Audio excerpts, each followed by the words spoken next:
আসসালামু আলাইকুম সপ্তম শ্রেণীর সুপ্রিয় শিক্ষার্থীবৃন্দ, আশা করছি তোমরা সকলে ভালো আছো। আজকে শুরু করব তোমাদের ডিজিটাল প্রযুক্তি বইয়ের 64 নম্বর পৃষ্ঠা থেকে।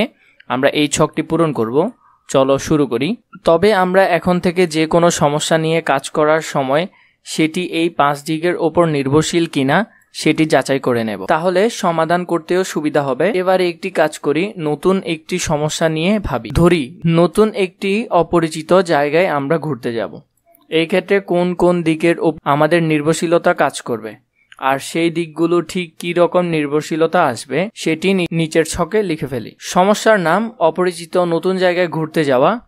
নির্ভরশীলতার দিক অর্থনৈতিক, সামাজিক, ব্যবহারিক, কারিগরিক এবং পরিবেশগত। এখন এই ছকটি আমরা দেখব। নির্ভরশীলতার দিক, কোন কোন দিকের উপর আমাদের নির্ভরশীল হতে হবে। উপরোক্ত সমস্যার জন্য নির্ভরশীলতার 5টি দিকের উপর কাজ করতে হবে।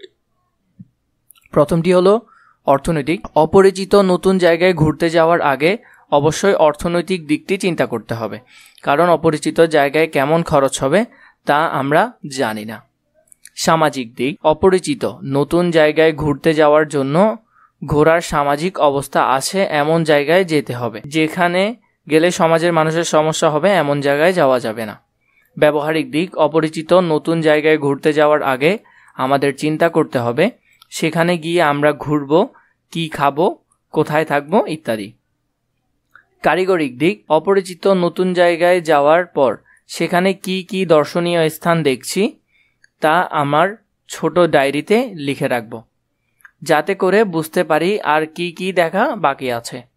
পরিবেশগত দিক, অবশ্যই পরিবেশগত দিক খেয়াল রাখতে হবে, যেমন সেই জায়গার আবহাওয়া কেমন, কোনো দুর্যোগের পূর্বাভাস আছে কিনা জানতে হবে।